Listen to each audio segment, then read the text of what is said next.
आज हमारे साथ बड़ा अहम टॉपिक है, बात करेंगे कि मेडिकेशन सेफ्टी फॉर पेशेंट, दवाइयों की हिफाजत, या वो आपको किस तरह हिफाजत देती हैं, मरीज के लिए कितनी दवाई अहम है, इस पे बात करेंगे। डॉक्टर जरीना खालिद आज हमारे साथ मौजूद हैं। She is manager pharmacy the kidney centre. अस्सलाम वालेकुम डॉक्टर जरीना, वालेकुम कैसी अस्सलाम। हैं आप? अल्हम्दुलिल्लाह, आप कैसी वेलकम हैं? To my show health for everyone. Thank you. Doctor Zarina, सबसे पहले तो मैं जानना चाहूँगी कि ये फार्मासिस्ट क्या होती हैं, क्या इनका रोल क्या है साइंस में, मेडिकल साइंस में इनका क्या रोल होता है? जी, thank you for calling me here. आपने बिल्कुल सही सवाल किया, जो लोग जानना चाहते हैं या लोगों को मालूम नहीं है कि फार्मासिस्ट क्या होता है। फार्मासिस्ट एक्चुअली में ड्रग एक्सपर्ट होता है, मेडिसिन का एक्सपर्ट होता है। डॉक्टर जो है वो डायग्नोज करता है कि मरीज को मर्ज क्या है, और फार्मासिस्ट उसको बताता है कि इस मर्ज के इलाज के लिए कौन सी दवाई उसको रेकमेंड करनी चाहिए मरीज को, और वो दवाई का इस्तेमाल किस तरह से करना चाहिए, कितने दिन तक करना चाहिए। फिर अगर मरीज जो है वो मुंह से ले सकता है तो उसको कौन सी दवाई वही देनी है, और अगर मरीज इस हालत में नहीं है कि वो खा सके तो उसको अगर इंजेक्शन देना है तो उसी दवा का इंजेक्शन अवेलेबल है या नहीं। अगर उसको कोई स्किन की डिजीज है तो उसको लगाने से आराम आ जाएगा या खाना भी चाहिए। ये सब चीजें और ये सब बातें जो मेडिसिन के हवाले से होती हैं वो फार्मासिस्ट बताता है। और बिल्कुल एक्चुअली में फार्मासिस्ट ही वो लोग होते हैं जो कि सही दवा को सही जगह पर सही इस्तेमाल के लिए बता सकते हैं। बिल्कुल। अच्छा डॉक्टर जरीना, जब हम किसी भी दवाई के स्टोर पर दवाई खरीदने जाते हैं, तो क्या हमें ये सवाल पूछना चाहिए कि जो सामने खड़ा हुआ है कि वो फार्मासिस्ट है कि नहीं, या दवा मेडिकल स्टोर पे कोई भी खड़ा हो तो वो फार्मासिस्ट ही होगा? नहीं, अनफॉर्चुनेटली हमारे कंट्री में और हमारे साउथ ईस्ट एशिया रीजन में ऐसा नहीं है। हमारे यहाँ फार्मेसी का कॉन्सेप्ट ज़रा कम है, मेडिकल स्टोर का कॉन्सेप्ट ज़्यादा है। आप जब नॉर्मली किसी भी स्टोर पे जाते हैं तो जो लोग आपको खड़े हुए वहाँ पर नज़र आते हैं, 99% वो फार्मासिस्ट नहीं होते। वो लोग होते हैं जिनको सिर्फ ये पता है कि ये दवा लिखी है और ये उठाकर वहाँ सर दे देनी। तो ये सवाल बहुत इंपॉर्टेंट है कि आप किसी ऑथराइज्ड फार्मेसी पे जाएं और उस फार्मेसी पे आप फार्मासिस्ट का लाइसेंस देखेंगे। उस लाइसेंस के हवाले से आप बिल्कुल सवाल कर सकते हैं कि आपका फार्मासिस्ट कहाँ है, मुझे उससे सवालात करने हैं, या मैं अपनी सेफ्टी के लिए जानना चाहती हूँ या जानना चाहता हूँ कि ये दवा जो मुझे दी जा रही है वो सही है या नहीं, और यहाँ पर सही स्टोरेज पे रखी गई है या नहीं, कहाँ से खरीदी गई है, सही ऑथराइज जगह से। तो ये सब बातों के जवाब सिर्फ फार्मासिस्ट ही दे सकता है। और इसके लिए आइडेंटिफिकेशन के तौर पे आप किसी फार्मेसी में जाते हैं तो आप लाइसेंस ज़रूर चेक करें कि वहाँ पे डिस्प्लेड है लाइसेंस या नहीं। बिल्कुल। अच्छा, एक और चीज़, ज़ाहिर है जब हम पेशेंट की सेफ्टी की बात करते हैं तो अद्वियात की बड़ी इसमें अहमियत आती है। तो डॉक्टर का जो लिखी हुई प्रिस्क्रिप्शन होती है, उसकी अहमियत क्या होती है? मैं ये चाहूँगी, क्योंकि बहुत दफ़ा हम दवाइयाँ बगैर प्रिस्क्रिप्शन के ही मिल जाती हैं, यूजुअली बिल्कुल, पाकिस्तान में मिल बिल्कुल। जाती हैं। तो अम, उस पे थोड़ा सा बताइएगा कि जी। एज अ फार्मासिस्ट जो प्रिस्क्रिप्शन है वो कितना अहम होता है? देखिए, दवाइयों को ना 2 बेसिकली तो बहुत सारी कैटेगरीज़ हैं, लेकिन मेजर 2 कैटेगरीज़ में डिवाइड करते हैं। इंटरनेशनली भी एफडीए जो एक इदारा है, फूड एंड ड्रग एडमिनिस्ट्रेशन, जो कि पूरी दुनिया में मेडिसिन्स की रेगुलेशंस को करता है, देखता है। उसके मुताबिक कुछ दवाइयों को कैटेगराइज़ किया गया है जो बगैर प्रिस्क्रिप्शन के ली जा सकती हैं, जिनको ओटीसी ड्रग्स कहते हैं, ओवर द काउंटर ड्रग्स। इसका जी। मतलब यही है कि आप काउंटर से वैसे ही ले सकते। उसमें कुछ पेन किलर्स होते हैं, कुछ उसके अंदर विटामिन्स होते हैं, मल्टीविटामिन्स होते हैं, कुछ कफ सप्रेसेंट्स होते हैं। तो उसमें ऐसी दवाइयाँ एंटी एलर्जिक हैं, ऐसी हैं जो कि आप बगैर प्रिस्क्रिप्शन के ले सकते हैं। लेकिन इसके अलावा जितनी भी दवाइयाँ होती हैं वो सब प्रिस्क्रिप्शन ड्रग्स होती हैं और उनको प्रिस्क्रिप्शन से ही हासिल किया जाता है। लेकिन हमारे यहाँ आमतौर पर हर दवाई बगैर प्रिस्क्रिप्शन के आप नाम बताकर ले सकते हैं। यूजुअली काफ़ी लोग ये भी कहते हैं कि हम स्टोर पे गए और हमने बताया कि गले में तकलीफ है तो उसने फ़ौरन हमें दे दी, तो डॉक्टर के पैसे भी बच गए। हाँ, ये तो भी बहुत इससे होता है, ये वेरी ट्रू। ये एक बहुत गलत सोच है, जिसकी वजह से सेल्फ मेडिकेशन कर करके मरीज इस हद तक कुछ एंटीबायोटिक्स को रेजिस्टेंट हो जाते हैं कि अगर कभी उन्हें कोई सिस्टमिक ऐसी मर्ज एल्डर एज में जाके होती है तो वो एडमिट होते हैं, तो कोई भी एंटीबायोटिक उनके ऊपर वर्क नहीं कर रहा होता। उसका रीज़न यही होता है कि वो लेटर अपनी एजेस, चाइल्डहुड में, एडल्ट एज में खुद से सेल्फ मेडिकेशन करके उन्होंने हाई पोटेंसी की दवाइयाँ इतनी इस्तेमाल कर ली हैं कि अब अगर उनको कोई जरासीम का इफेक्ट होगा तो वो नॉर्मल उनका एंटीबायोटिक इफेक्ट नहीं करेगा, हमें हाई रेजिस्टेंट एंटीबायोटिक्स पर जाना पड़ेगा, जो कि खतरनाक भी होते हैं, अदर बॉडी ऑर्गन्स के ऊपर भी उनका बैड इम्पैक्ट होता है। तो इस वजह से सेल्फ मेडिकेशन से ज़रा अवॉइड करना चाहिए। बिल्कुल, बिल्कुल जी, बहुत अवॉइड करना चाहिए और आजकल तो हम इंतज़ार ही नहीं करते हैं, एंटीबायोटिक तो बिल्कुल हमारी ग्रॉसरी का भी एक हिस्सा लगता है, हमारे घर में हर वक़्त मौजूद होती है बिल्कुल। कि ज़रा-सा बुखार है, खाँसी है जी, फ़ौरन से एंटीबायोटिक खा लो। इससे बिल्कुल हमें दूर रहना चाहिए।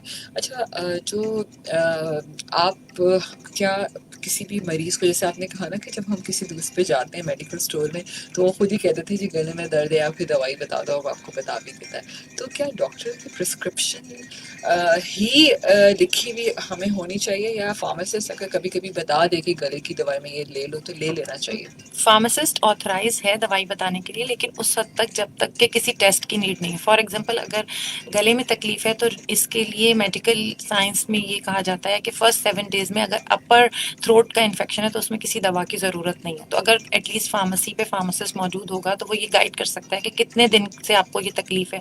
वो चेक कर सकता है, देख सकता है कि अभी 3 दिन के बाद आप मजीद अगर इसी तकलीफ का शिकार हैं और आपको बुखार आए, तब आप किसी डॉक्टर को दिखा के ले सकते। अदरवाइज वायरल इन्फेक्शन जो के एनवायरनमेंट से होते हैं वो 7 डेज में खुद ही रिवर्ट हो जाते हैं और उनका इनोकुलेशन पीरियड खत्म होता है और वो खुद से ही सही हो जाते हैं। तो इस वजह से अगर फार्मासिस्ट होगा तो वो सही गाइड कर देगा। और बाकी ओवर द काउंटर जितनी ड्रग्स हैं वो भी सही तौर पे फार्मासिस्ट ऑथराइज है कि वो दे सकता है। और इंटरनेशनली अब तो यूके कनाडा में फार्मासिस्ट जो है वो वैक्सीनेटर्स भी हैं, वैक्सीन भी लगा देते हैं, इंसुलिन भी लगा देते हैं। ये सब काम वो कर सकते हैं, लेकिन वही बात है कि अगर एक्चुअल में रजिस्टर्ड फार्मासिस्ट हो तब वो सही गाइड करेगा। वरना ना मालूम हो के तो नॉर्मल मेडिकल स्टोर वाला भी आपको गाइड कर देगा ये ले लें, उससे फिर बिल्कुल। यही रेजिस्टेंस डेवलप हो जाता बिल्कुल, अच्छा डॉक्टर ज़रीना बहुत दफ़ा ऐसा होता है कि मरीज़ को प्रिस्क्रिप्शन लिख दी जाती है। अगर हम अपनी अब उस पॉपुलेशन की बात करें जो सही तरह पढ़ना लिखना नहीं जानती, तो ये कितना अहम है फार्मासिस्ट के रोल में कि हम ज़ाहिर है जब हम पेशेंट की सेफ्टी की बात करते हैं कि जो दवाई का नुस्खा लिखा हुआ है, उसकी डोजेज़ कितनी अहम है, उस पे थोड़ा-सा बात करेंगे कि सही डोज़ कितने वक़्त पे लेना है, इसकी क्या अहमियत है। ब्रेक के बाद इस पे बहुत दफ़ा एक्सपायरी के बारे में मैं जानना चाहूँगी। ठीक है, एक्सपायरी कितनी अहम है? जब दवाई खरीदते हैं और बहुत दफ़ा ऐसा होता है दवाइयाँ घर में पड़ी रहती हैं, ज़रूरत के वक़्त निकालते हैं और फ़ौरन से खा लेते हैं। एक्सपायरी की क्या अहमियत है? देखिए, एक्सपायरी जो किसी भी मेडिसिन के कार्टन के ऊपर लिखी हुई होती है या एम्बोस्ड होती है, वो 2 डेट्स लिखी होती है। एक डेट ऑफ मैन्युफैक्चरिंग होती है और एक डेट ऑफ एक्सपायरी होती है। मीन्स के मैन्युफैक्चरिंग से लेके एक्सपायरी डेट तक का जितना अरसा है, उस वक़्त तक वो दवाई अपनी असली हालत में मौजूद है और अगर आप उसको इस्तेमाल करते हैं, तो वो आपको पूरा 100% फ़ायदा देगी जिसके लिए वो बनाई गई है। लेकिन इसके साथ कंडीशंस अटैच्ड हैं। इन कंडीशंस में सबसे इम्पोर्टेंट टेम्परेचर आ जाता है कि अगर वो दवाई जिस टेम्परेचर पर रिकमेंडेड है स्टोर करना उस पर रखी गई है, फिर तो उसकी एफिकेसी पूरी 100% ही रहेगी जब तक कि उसकी एक्सपायरी डेट आ नहीं जाती। लेकिन अगर हमारे यहाँ मोस्टली ये होता है कि हम लोग दवाइयाँ अगर ख़रीद के या लेकर जाते हैं तो जो बच जाती है या नहीं भी इस्तेमाल होती वो मोस्टली किचन की कैबिनेट में रख ली जाती और है। भी नहीं, फ्रिज भी भरा फ्रिज होता भी है। भरा होता है। तो इसमें यही मैं कहूँगी कि स्टोरेज की बहुत ज़्यादा अहमियत है और इससे दवाई की इफ़ेक्टिवनेस पर भी फ़र्क पड़ता है। और दवाई अगर आप यूज़ कर रहे हैं तो समटाइम्स ऐसा होता है कि वो दवाई आपको नुकसान नहीं दे रही होती लेकिन रिक्वायर्ड फ़ायदा भी नहीं दे रही होती।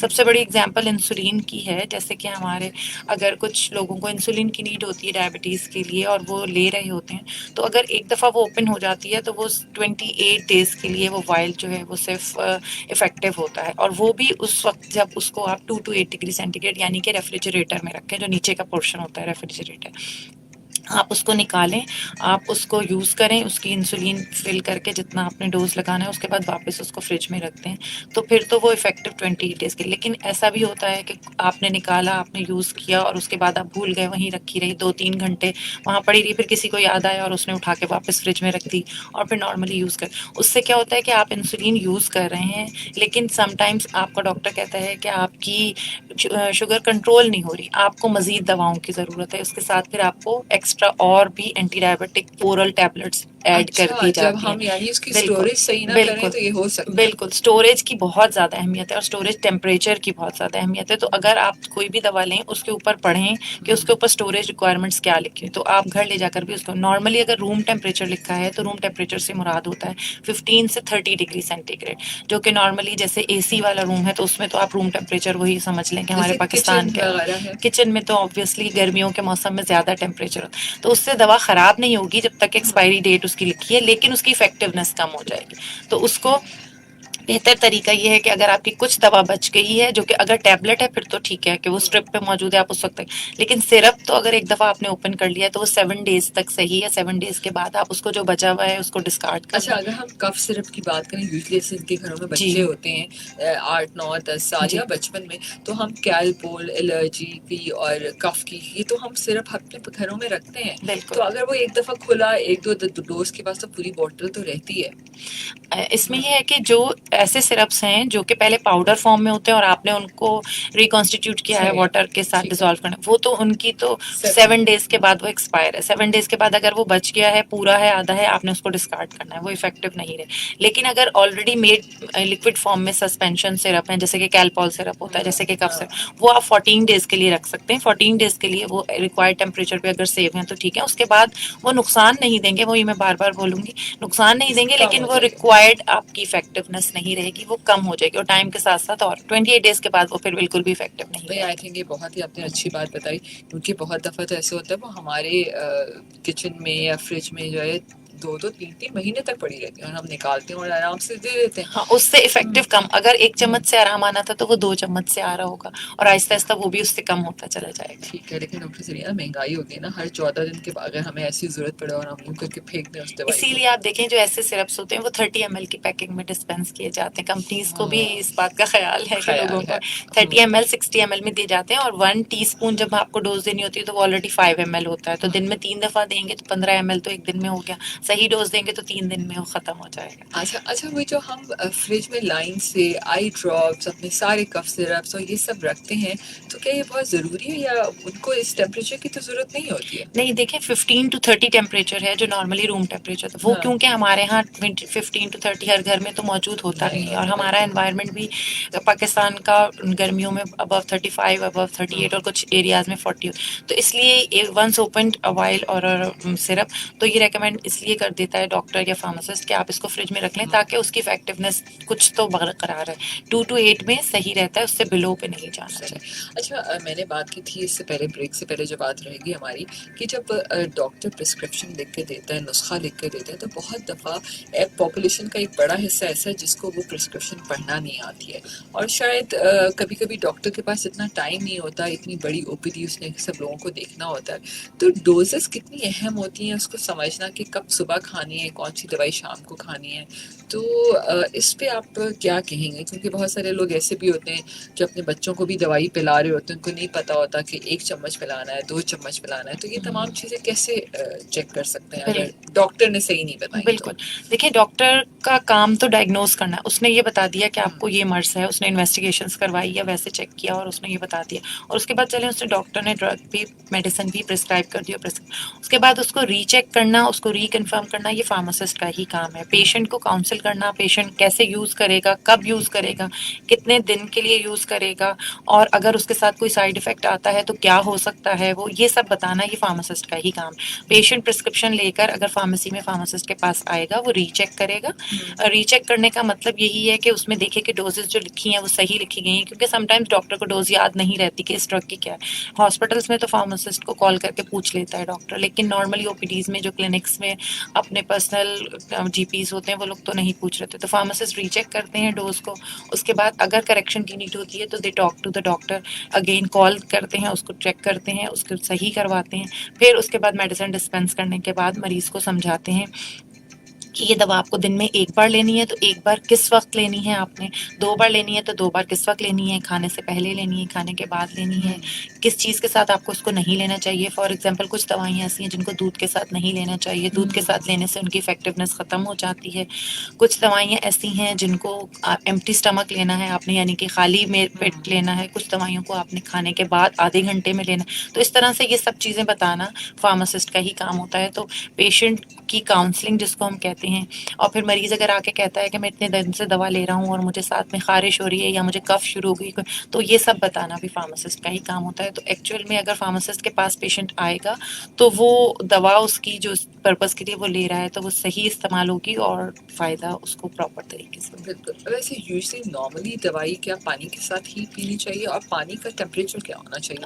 बहुत सारे लोग बहुत ठंडे पानी से भी दवाई पी लेते हैं। जी, देखिए बॉडी का हमारा टेम्परेचर जो नॉर्मल होता है वो 98 होता है। तो पानी भी जो हमें लेना चाहिए दवा के लिए ठंडा नहीं लेना चाहिए, क्योंकि हमारे स्टमक में जब दवा जाती है तो उसको डिसॉल्व होने के लिए भी एक रिक्वायर्ड टेम्परेचर और पीएच चाहिए होता है। अगर हम बहुत ठंडे पानी से लेते हैं तो वो टाइम डिले हो जाता है। जितनी देर में दवा ने स्टमक में पहुंचना है और जाके उसको डिसॉल्व होना है, वो टाइम डिले होने की वजह से दवा की इफादियत भी देर तक चली जाती है, देर से होती है। तो नॉर्मल जो आपका टैप वाटर का जो टेम्परेचर होता है उस पे ना बहुत हॉट और ना ही बहुत ठंडा फ्रिज टेम्परेचर का पानी नहीं होना चाहिए, नॉर्मल होना चाहिए।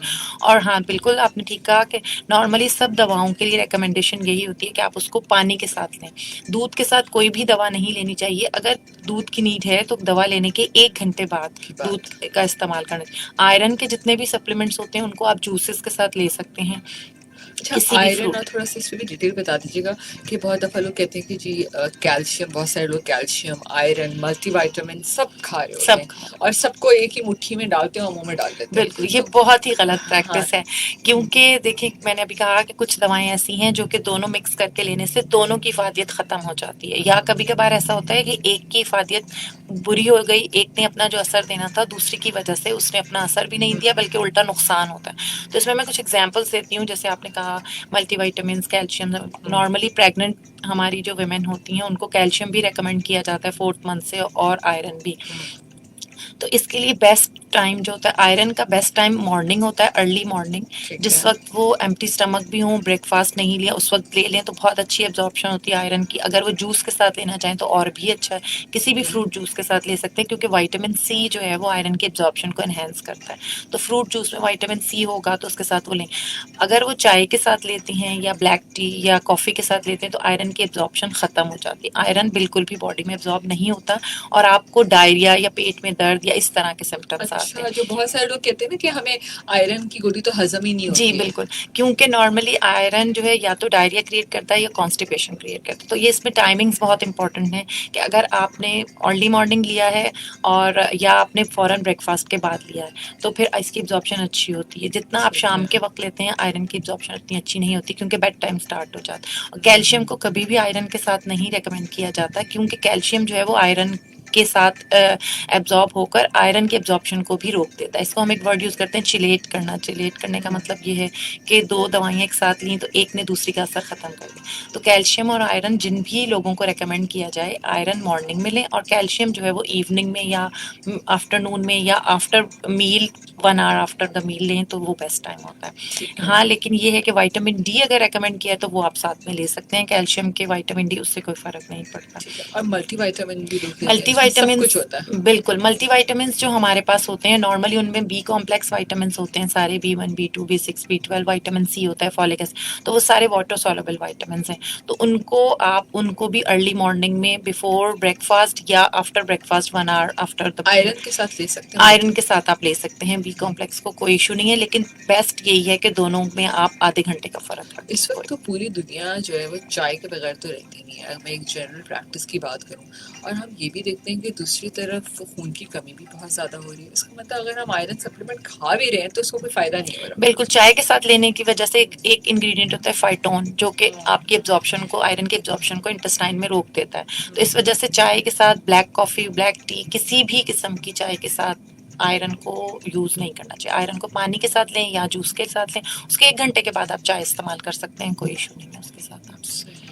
बिल्कुल आप सही कह रही हैं, ये बहुत ही अहम बात थी कि आपने स्पेशली कैल्शियम, आपके विटामिन डी, मल्टीविटामिन, आयरन, मैंने बहुत सारे लोगों को देखा है सुबह ना पूरा नाश्ता वाश्ता करके उनकी दवाइयाँ पड़ी होती हैं, जितनी भी होती हैं, चाहे वो ब्लड प्रेशर हो, चाहे वो सब एक साथ। शुगर हो, सब कुछ मुट्ठी में सब कुछ डाला और मुंह में डाला और पानी पी लिया और ख़त्म बात। बिल्कुल, अगर आपके प्रिस्क्रिप्शन में 3-4 दवाइयाँ हैं जो कि मोस्टली एल्डर पीपल की होती जी हैं, बहुत तो होती हैं। उसमें भी हमेशा 10-10 मिनट के गैप से आपको दवाई लेनी चाहिए, ताकि एक टैबलेट आपकी, क्योंकि हमारे माउथ से इसोफेगस में जाने के बाद स्टमक में जा रही है ना, तो एटलीस्ट वो उतना पास ऑन हो जाए, फिर नेक्स्ट जाए, ताकि उसकी डिसइंटीग्रेशन हो जाए, फिर दूसरी जाए, तो उससे बेस्ट आपको इफेक्ट मिलता है, बेस्ट फायदा मिलता है। वरना आप 5 मिनट के फासले से भी ले, लेकिन एक साथ मुट्ठी में लेना ये बिल्कुल भी सही तरीका है। बिल्कुल, और आई थिंक सारी कौम यही करती है, मुट्ठी में ही भर के पूरी दवाइयाँ पूरी खाती है। दवा एल्डरली पीपल को तो मैं अपने घरों में भी देखती हूँ कि एक ही कप में एक, यूजुअली वो नहीं आते डॉक्टर जरीना, हमारे पास एक शेड्यूल वाले बिल्कुल वो बॉक्सेस आते हैं संडे मंडे बिल्कुल ट्यूसडे, उसमें सारी दवाइयाँ होती हैं, वो दवाइयाँ हम मुंह में डालते हैं, पानी एक पीते एक हैं। करके लेना होता है। तो ये तो अच्छा, इसमें दूसरी एक और भी इम्पोर्टेंट बात मैं बताऊंगी कि कुछ मेडिसिन ऐसी होती हैं हाँ जो कि आपको खाने से पहले लेनी है और कुछ खाने के बाद जी लेनी है, बिल्कुल। तो इसकी भी निशानदेही बहुत ज़रूरी है और ये भी फार्मासिस्ट ही बताते हैं, रेकमेंड करके देते हैं, लिख हाँ कर देते हैं, ऑक्सिलरी लेबल्स लगा कर देते हैं हॉस्पिटल से, अगर आप हॉस्पिटल फार्मेसी से ले रहे होते हैं कि किस दवाई को आपने खाने से पहले लेना है। खाने से पहले लेने का मकसद ये है कि एम्प्टी स्टमक लेना है, मतलब क्योंकि आधा घंटा पहले बहुत है खाने से पहले, या जी, जी। 5-10 मिनट? नहीं, आधा घंटा पहले, आधा घंटा अच्छा। पहले इसलिए कि स्टमक के अंदर जो पीएच होती है, जो हमारा एसिडिक मीडियम होता है, उसकी वजह से जो दवाइयाँ एसिडिक मीडियम में इफ़ेक्ट करती हैं, उनको एम्प्टी स्टमक लेना होता है, जिसके अंदर जैसे कि राइज़ेक बहुत मशहूर कैप्सूल है, जो कि बिल्कुल मोस्टली एसिडिटी लिया के जाता है लिए। एसिडिटी के लिए। हाँ। अच्छा, अगर आप राइज़ेक ले रहे हैं या इसी फ़ॉर्मूला में कुछ भी आप रूलिंग या कोई और हाइलीज़ोल, बहुत सारे ब्रांड्स हैं इसमें अवेलेबल, ले रहे हैं, तो इसको खाने से आधा घंटा पहले आपको लेना चाहिए। लेकिन अगर आप म्यूकेन का सिरप पी रहे हैं या आप कोई और एंटासिड सिरप पी रहे हैं, तो उसको खाने के फ़ौरन बाद पीना चाहिए, क्योंकि दोनों एंटासिड हैं लेकिन दोनों का काम बिल्कुल अलग। राइज़ेक जो है वो एसिड प्रोड्यूस होने से बचाता है, और एंटासिड जब हम कोई पी रहे हैं, सिरप ले रहे हैं, ये ट्राइसिल जेलोसिल की टैबलेट, चूसने की टैबलेट्स जो होती हैं, हाँ। वो अगर हम ले रहे हैं तो वो एसिड जो प्रोड्यूस हो रहा है उसको कम कर, इसलिए उसको खाने के बाद लेना चाहिए। ब्रेक लेते, बहुत इंपॉर्टेंट ओके। इन्फॉर्मेशन थी, मैं चाहूंगी इसको आप एक दफा दोबारा रिपीट कीजिएगा। ब्रेक लेते हैं तो क्या किडनी सेंटर में अलग से फार्मासिस्ट यानी डॉक्टर जरीना को दिखाना हो तो आपका अपॉइंटमेंट मिल सकता है? नहीं, बिल्कुल भी नहीं अपॉइंटमेंट की नीड है। जो भी पेशेंट हमारे क्लिनिक्स में आता है, वो हाँ उसके बाद फार्मेसी में आता है, तो हमारे फार्मासिस्ट वहाँ पर मौजूद होते हैं। वो हाँ। उनको मेडिसिन देने के साथ-साथ सब काउंसलिंग्स भी प्रोवाइड करते हैं। इसके अलावा हमारा ड्रग इन्फॉर्मेशन भी डायरेक्ट फार्मेसी में कॉल करके आप जो भी इन्फॉर्मेशन चाहें ले सकते हैं। 24 आवर्स हम आपको बिल्कुल अवेलेबल होते हैं और बता सकते हैं। बिल्कुल इसके अलावा अगर कोई नीड हो तो you can come directly to the बिल्कुल। और फार्मेसी। डॉक्टर जरीना, ये बड़ी अहम बात है, डॉक्टर तो प्रिस्क्रिप्शन लिख देता है, ठीक है, मैंने आके किसी भी फार्मेसी से दवाई तो ये फार्मासिस्ट को बताना चाहिए कि बिल्कुल, आपने ये आधा घंटा रखना है, इतना बिल्कुल। वक्फा रखना है, इसको साथ मत खाइएगा। ये तो पेशेंट्स को वाकई में नहीं पता बिल्कुल, होता। इसके लिए ज़रूरी है कि आप किसी ऑथराइज़्ड रजिस्टर्ड फ़ार्मेसी पर जाएँ, ताकि वो आपको काउंसलिंग, अब तो हर रजिस्टर्ड फ़ार्मेसी पे, जैसे टाइम्स मेडिकोज़ है, कौसर पे है, आप जाते हैं, ताज पे जाते हैं, तो वहाँ पर फ़ार्मासिस्ट मौजूद हैं और आप पूछ सकते हैं कि आपके पास फ़ार्मासिस्ट है, तो मुझे उससे इन्फॉर्मेशन चाहिए, एंड दे विल चेक। इसके अलावा भी अगर आपको इन्फॉर्मेशन चाहिए, तो आप जिस हॉस्पिटल में आपका डॉक्टर है, आप उसी हॉस्पिटल के फ़ार्मासिस्ट के पास जा सकते हैं, क्योंकि हॉस्पिटल फ़ार्मेसी में तो फ़ार्मासिस्ट मस्ट होते हैं। अच्छा, बहुत सारी ऐसी अद्वियात हैं जिस पे डॉक्टर ये भी कह देता है कि आपने इसके साथ ये वाले खाने की चीज़ नहीं खानी है, तो दवाई असर नहीं करेगी। क्या ऐसा होता है कि किसी भी, या एसिडिक फूड्स हो गए, सिट्रिक फूड्स हो गए आपकी, जैसे लेमन हो गया, ग्रेप फ्रूट हो गया, कि वो सर्टेन मेडिसिन के साथ इफेक्ट नहीं करेगा? Is it true? जी, बिल्कुल ट्रू है ये, इसलिए कि देखिए, मेडिसिन्स भी किसी न किसी प्रोडक्ट से ही निकल के बनी होती है, या तो किसी नेचुरल प्रोडक्ट से या सिंथेटिक से। तो उसका एक वर्ड यूज़ होता है इंटरैक्शन। अगर उसका इंटरैक्शन किसी फूड के आइटम के साथ है, तो उसके साथ नहीं। जैसे मैंने अभी आपको बताया कि 2 मेडिसिन्स को एक साथ नहीं लेना चाहिए। हो सकता है कि दोनों के साथ में लेने से एक की एफिकेसी कम हो जाए, या एक दूसरा जो है वो टॉक्सिसिटी क्रिएट। इसी तरह फूड के साथ है। न्यूट्रिशनिस्ट जो हमारे पास होते हैं, वो ये बेटर गाइड करते हैं कि कौन से फूड के अंदर कौन से इंग्रेडिएंट्स हैं। अगर आपको आयरन की कमी है और आप एनेमिक हैं, तो आपको कौन से आयरन सप्लीमेंट के साथ फूड लेने हैं। और फॉर एग्जांपल, आपको लिवर खाना है, आपको पालक खानी है, आपको एप्पल लेना है, आपको खजूर खानी है। ये सारे वो फूड आइटम्स हैं जिसके अंदर आयरन मौजूद है। लेकिन अगर आपको इन कंट्रास्ट कोई ऐसी दवा लेनी है जिनके साथ आपको आयरन वाली चीज़ नहीं लेनी, तो डॉक्टर आपको, फूड न्यूट्रिशनिस्ट या फार्मासिस्ट भी किसी हद तक आपको बता सकते हैं कि आपको कौन से फूड के साथ इस चीज़ को नहीं लेना। जैसे कि चिकपीस हैं, चने हैं, वो बहुत अच्छा सोर्स है कैल्शियम का, बहुत अच्छा सोर्स है विटामिन्स का। तो न्यूट्रिशनिस्ट आपको दवाइयों के साथ बता देते हैं कि आप ये दवा तो ले रहे हैं, लेकिन इसके साथ अगर आप ये फूड आइटम लेंगे तो इससे आपको मज़ीद फ़ायदा हो। एंटी हाइपरटेंसिव्स, यानी कि ब्लड प्रेशर को कम करने की दवाइयाँ अगर आप ले रहे होते हैं और उसके साथ आप कोई ऐसा फूड भी ले रहे होते हैं जिसका इफ़ेक्ट भी ब्लड प्रेशर को कम करना है, तो आपकी दवा ने जितना ब्लड प्रेशर कम करना था, उससे मज़ीद कम होकर आप लो की साइड पे जा सकते हैं। इस वजह से ये हिदायत दी जाती हैं कि आप ये फूड से अवॉइड करें। उसके साथ नहीं लें, उसके 2 घंटे बाद से कोई इफ़ेक्ट नहीं होता, 2 घंटे बाद आप हर चीज़ लें। सही। अच्छा जब हमारे बच्चे बचपन से हम अगर कहें 6 साल की उम्र तक चलें, मैं एक एग्ज़ाम्पल ले लेती हूँ, आप उसको करेक्ट कर दीजिएगा। तो हम यूजुअली डॉक्टर्स उसको सिरप फॉर्म्स ही देते हैं, चाहे वो एंटीबायोटिक्स हों, चाहे एंटी एलर्जीज़ हों, चाहे कफ सिरप्स हों, कोई भी हों। हम बच्चे को कब से ओरल जो पिल्स फॉर्म में, टैबलेट फॉर्म में मेडिसिन्स होती हैं, वो कब से स्टार्ट कर सकते हैं? देखिए इसमें कोई एज लिमिट नहीं है, ये डिपेंड करता है कि कब आपकी एक्सेप्टेंस होती है। कुछ बच्चे जो हैं वो 10 साल की एज में भी टैबलेट ले लेते हैं, क्योंकि टैबलेट मोस्टली लेना मुश्किल है, एंगल्फ करना मुश्किल है। बच्चा पानी का ग्लास पी लेता है लेकिन टैबलेट मुंह में ही रखी रहती है। सही। दैट्स वाई उसको सिरप दिया जाता है, क्योंकि सिरप जो है वो एंगल्फ हो जाता है। हुँ, अगर बच्चा 10 साल 12 साल की एज में भी टैबलेट ले लेता है तो हुँ, वेल एंड गुड, इसमें कोई मसला नहीं। लेकिन समटाइम्स ऐसा होता है कि लोग 14 साल 15 साल के भी हो गए फिर भी टैबलेट नहीं ले सकते। तो इसलिए सिरप्स मोस्टली जो है वो कम कंसंट्रेशन बनाए जाते हैं ना बच्चों की डोज के अकॉर्डिंगली, जी। और टैबलेट ज़्यादा होती हैं। लेकिन अगर 15 साल में 14 साल, एडल्ट की जब हम वर्ड यूज़ करते हैं ना एडल्ट एज, तो ये अबव 16 पे यूज़ होता है। तो अबव 16 उससे एज पहले वाले हम सिरप्स ही यूज़ सिरप्स कर रहे दे हैं। सकते हैं, लेकिन अगर बच्चा टैबलेट ले सकता है तो इसमें कोई मजायका नहीं। अगर बच्चा 11 साल का है, 12 साल का है, वो टैबलेट ले रहा है और उसकी डोज उस टैबलेट के अकॉर्डिंगली सही है, तो वो ले सकता है, कोई वज़न मसला। का कोई इसमें रोल है? जी, बिल्कुल, जो बच्चों की जितनी भी डोज़ेज़ होती हैं, ख़ास करके एंटीबायोटिक्स या जिनको हम हुँ, कह सकते हैं एंटीवायरल, एंटीफंगल, जितने भी एंटी हुँ, बैक्टीरियल्स होते हैं, उन सब की डोज़ेज़ जो हैं वो बच्चों के वज़न के हिसाब से कैलकुलेट होती हैं, एमजी पर केजी के हुँ, हिसाब से। और क्योंकि हर बच्चे का वज़न अलग होता है, कुछ डोज़ेज़ जो हैं वो उनके अंदर हाइट भी यूज़ होती है, तो वो फ़ॉर्मूलाज़ होते हैं जिससे फार्मासिस्ट डोज़ कैलकुलेट करके बताते हैं कि इसको कितनी डोज़ चाहिए, दिन में कितनी बार चाहिए, तो हुँ, उसके हिसाब से होता है। नॉर्मली सिरप्स जो होते हैं वो बच्चों के एक जनरल आइडिया में, जैसे 100 mg पर 5 ml से बना है, तो उसकी हुँ, डोज ही 100 mg या 5 ml एक चम्मच देंगे आप। अच्छा, एक और बात मैं शेयर करना चाहूँगी कि जो ml है वो भी लोगों को नहीं पता। अब अगर डॉक्टर ने कहा है कि आपने एक चमचा सुबह में पिलाना है और एक चमचा शाम में, हुँ, अब कोई तो चाय का चम्मच पिला देता है, कोई खाने के चम्मच का मतलब चावल का हुँ, चम्मच ले लेता हुँ, है, तो हर एक का अलग अलग मेजरमेंट होता है। तो मेजरिंग स्पून्स भी मिलते हैं फार्मेसी में जिनके ऊपर mls लिखे होते हैं। ओके, अगर आपको दैट डॉक्टर इज़ ने, वेरी इम्पोर्टेंट।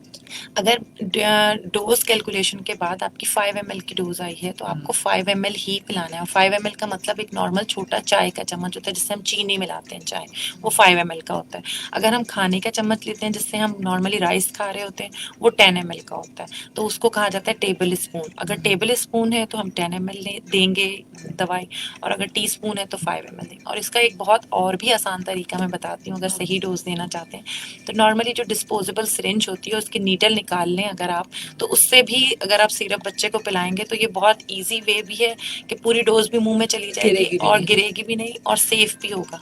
आप एक सिरिंज लें, उसको आप 5 दिन एंटीबायोटिक के लिए यूज करें, उसके बाद उसको डिस्कार्ड कर दें, ताकि आपके बच्चे को डोज है, क्योंकि कभी कभार 3.5 ml की डोज देनी होती है तो आप उसको सही नहीं मेजर कर पाते कि एक चौथाई चम्मच में कैसे निकालूं, तो आप इस तरह से दे और सकते गिरा भी देते हैं हैं। क्योंकि गिरा भी, बच्चे कहते हैं दवाई कड़वी है, तो आधा तो उस बिल्कुल, बहस में गिर भी बिल्कुल। जाती है। और बच्चा जो है वो वॉमिट भी कर देता है। अच्छा, एक और बात कि अगर बच्चा वॉमिट कर दे तो आप उसके 5-10 मिनट्स के बाद अगर एंटीबायोटिक है तो उसको दोबारा से दें, क्योंकि उसको डोज तो नहीं मिली, वो तो उसने वॉमिट कर दिया, सही तो आप बात है। उसको दोबारा से दें तभी एंटीबायोटिक्स का असर होगा, अदरवाइज रेजिस्टेंस के चांसेस बहुत ज्यादा होंगे। बिल्कुल, I think very important information doctor Zarina, आपने बहुत ज़बरदस्त बात बताई कि वाक़ई में बहुत दफ़ा होता है हम परेशान होते हैं कि उल्टी कर दी, अब दवाई दोबारा देनी चाहिए कि नहीं देनी चाहिए। अच्छा, थोड़ा-सा मैं बात करना चाहूँगी साइड इफ़ेक्ट्स के ऊपर। कुछ साइड इफ़ेक्ट्स ऐसे होते हैं जो पोटेंशियल साइड इफ़ेक्ट्स होते हैं, कुछ होते हैं जो एडवर्स होते हैं। तो इस पे थोड़ा-सा बताइए कि कुछ दवाइयाँ ऐसी होती हैं, कुछ अरसे तक होते ही हैं क्योंकि बॉडी एडजस्ट कर रही होती है।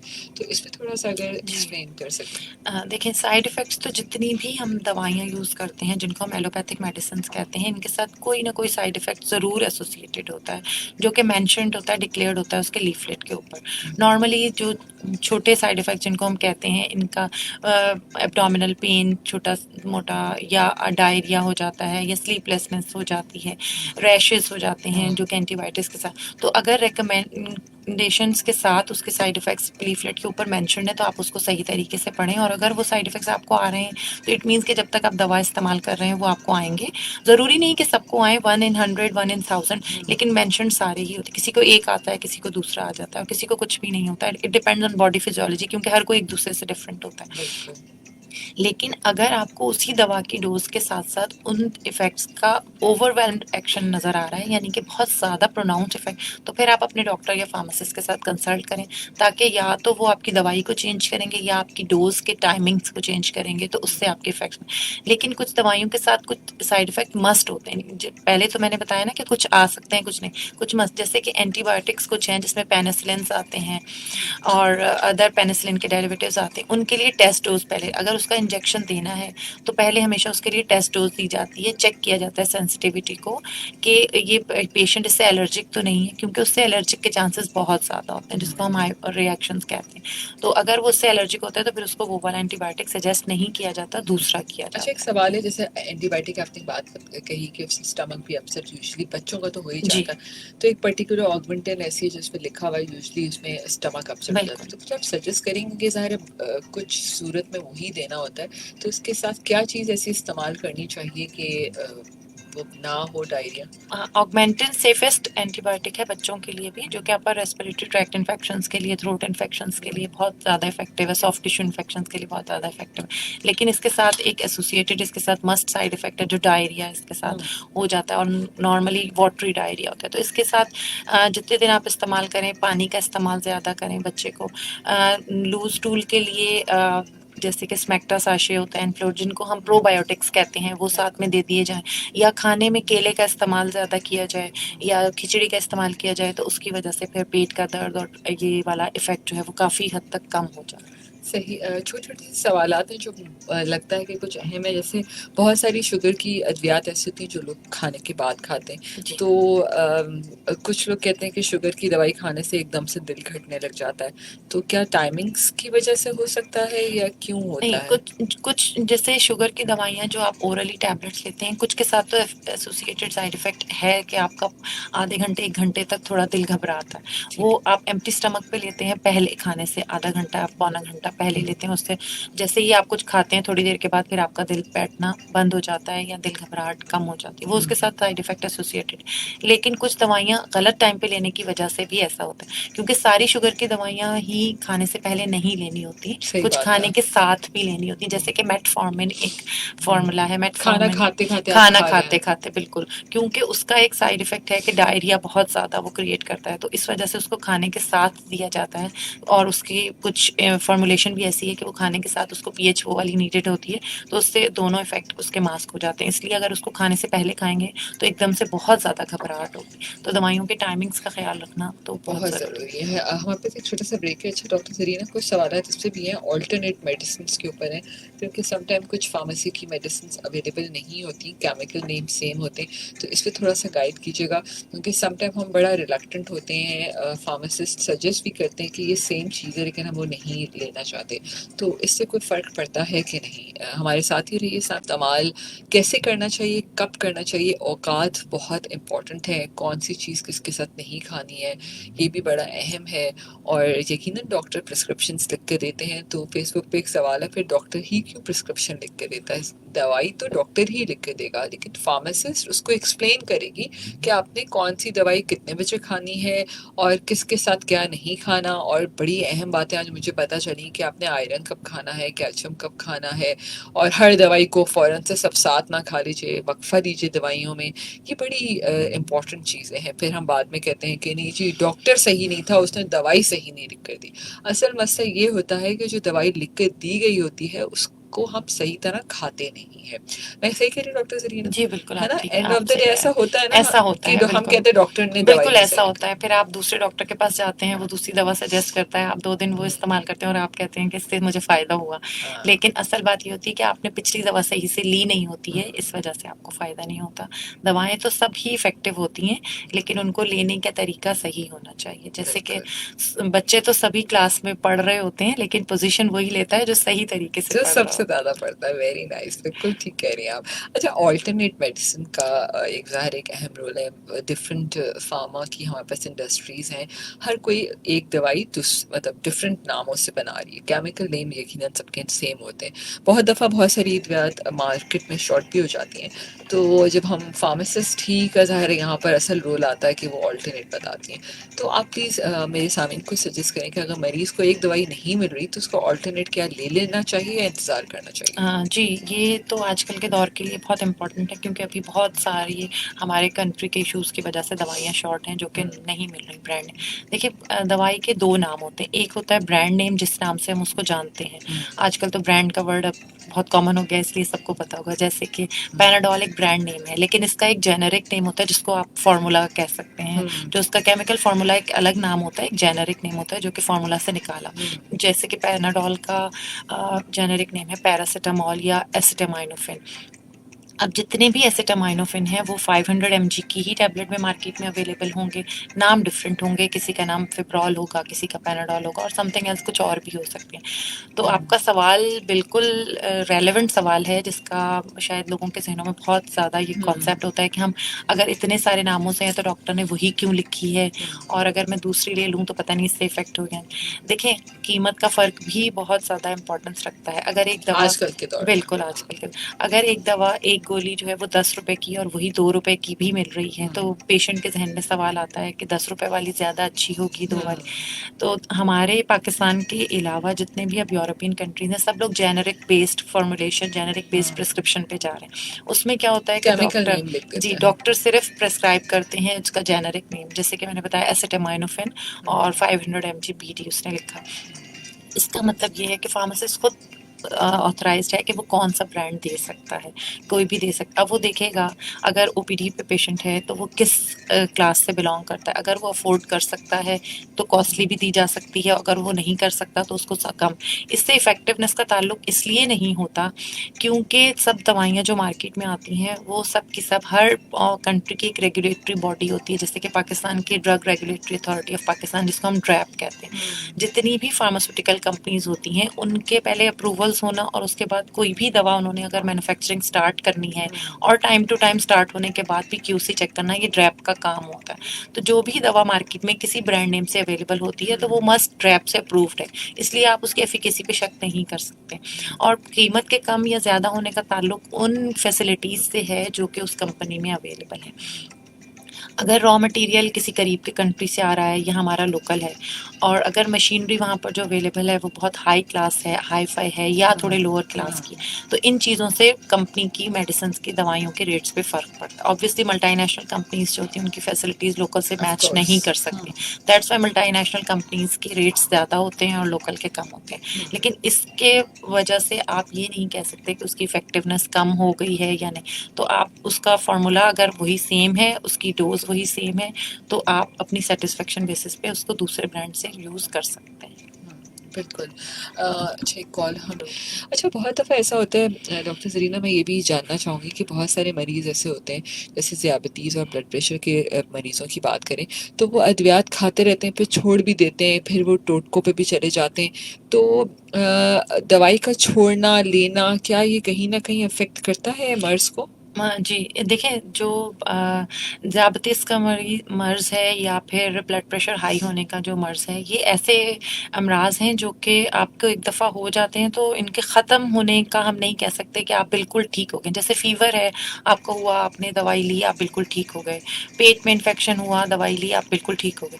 लेकिन कुछ सिस्टमिक डिज़ीज़ेज़ जिनको हम कहते हैं, जैसे कि ब्लड प्रेशर हाई हो जाना या शुगर हो जाना, ये ऐसी दवाइयाँ हैं जिनको आप टाइम बीइंग कर तो सकते हैं, कंट्रोल कर सकते हैं फॉर द विद मेडिसिन और with lifestyle changes, with your food drug changes, लेकिन इनको ख़त्म नहीं कर सकते। तो ऐसे मरीज़ जो हैं क्योंकि उनको ज़िंदगी भर दवाइयाँ लेनी है तो ऑब्वियसली वो कभी तंग आके दवाई छोड़ भी देते हैं। तो उससे क्या होता है कि उनके लेवल्स जो नॉर्मल पे आए होते हैं वो वापस से ख़राब हो जाते हैं। तो फिर दोबारा से वो डॉक्टर के पास जाके दोबारा से जब ट्रीटमेंट स्टार्ट करते हैं तो ऑब्वियसली फिर ट्रीटमेंट थोड़ा-सा थोड़े दिनों के लिए मुश्किल होता है और आहिस्ता-आहिस्ता से सही। तो इस तरह के मरीज़ों को मैं ये कहूँगी कि दवा ख़त्म या कंट्रोल या स्टॉप नहीं की जा सकती। हाँ, ये कर सकते हैं कि क्योंकि टाइम टू टाइम शुगर भी लेवल्स चेक होते रहते हैं और ब्लड प्रेशर भी चेक होता रहता है, तो इस वजह से दवा के डोजेस कम हो सकती हैं, कभी-कभी ज़्यादा हो सकती हैं, लेकिन इसको ख़त्म नहीं किया जा सकता। जी, कौन है हमारे साथ कॉल पे? हेलो। सलामुअलैकुम। जी, वालेकुम अस्सलाम।